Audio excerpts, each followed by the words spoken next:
commander. He offered to help him in lobbying the U.S. Congress to get full U.S. military training restored. He made no mention of the Likisah massacre. During that same period, the Indonesian militias rampaged here in downtown Dili. They attacked the house of Manuel Carrascalao.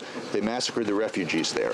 Yet you continued for months with aid to the Indonesian military. Why? Question, sir? Why did you continue with aid to the Indonesian military as they were killing civilians? I can't answer the question you asked about Admiral Blair. You'll have to ask him that, because I'm not aware of that.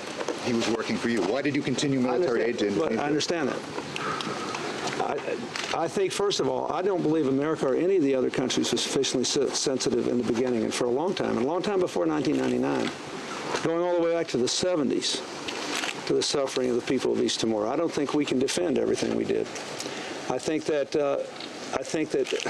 our objective, which was to try to keep Indonesia from coming apart and from having some of the influences that I think we still worry about in Indonesia dominate, led us to do some things which, in my judgment, made us not as sensitive as we should have been to the suffering of the people here. And all I can tell you is that when it became obvious to me what was really going on, and that we couldn't justify not standing up for what the East Timorese wanted and for decent treatment for them. That was an excerpt of your interaction, Allan Nairn, with President Clinton as he was dedicating the new U.S. Embassy in East Timor. His response, you specifically questioned him about Blair. And he didn't deny it. And Blair, at the time, did not issue a denial. And Blair, if it's not true, Blair should come on here and we can debate face to face. But it clearly is true. Was he carrying out U.S. policy at the time, simply following orders? No, at the time U.S. policy had shifted at that moment, and Blair was actually going against the order to tell Wiranto to shut the militias down, even though the U.S. over the years had supported the Indonesian military.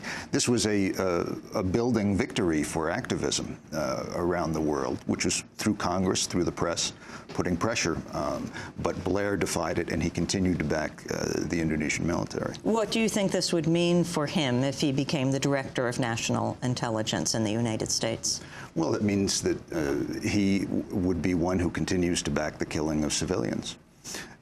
The U.S. has done that for years in Indonesia, in East Timor, in Guatemala, in El Salvador, in Colombia, in countless places. And Obama has a choice.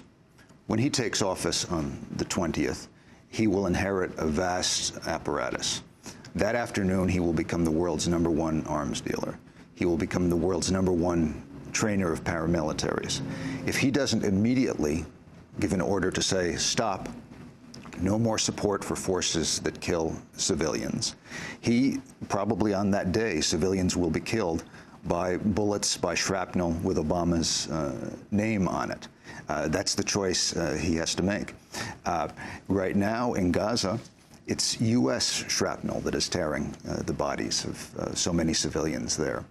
The U.S. ethic has been to say, it's okay, the law does not apply to us. Mayor Bloomberg of New York just went to Israel and gave a press conference where he said that the international law of proportional response was stupid. He rejected it. Well, I want to go to this comment of Mayor Bloomberg and get your thoughts on him, exactly what he said. Yes, the New York mayor, Mayor Michael Bloomberg, was recently interviewed during his trip to Israel. He was there with the police chief of New York. He was there with Ray Flynn. We'll play that clip in a minute. But before we go to that clip, I wanted to stay on Indonesia for another minute. In the last week, there was other news about the killing of an Indonesian human rights activist. This was years ago, named Munir, and the trial of the person who was accused of killing him. He was acquitted. Talk about what happened. Well, Munir was the giant of standing up for law in Indonesia. He was the leading human rights lawyer, brilliant, the kind of person who could change a country. And while he was on a plane flying from Indonesia to the Netherlands, He was poisoned with arsenic, and he vomited to death on the plane. He had ordered tea on the plane? Well, it's not clear if it was put into his drink or his food, but he was given a massive dose of arsenic, and he arrived in the Netherlands as a corpse.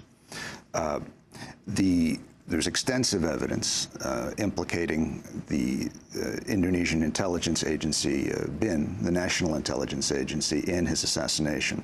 This took place in 2004.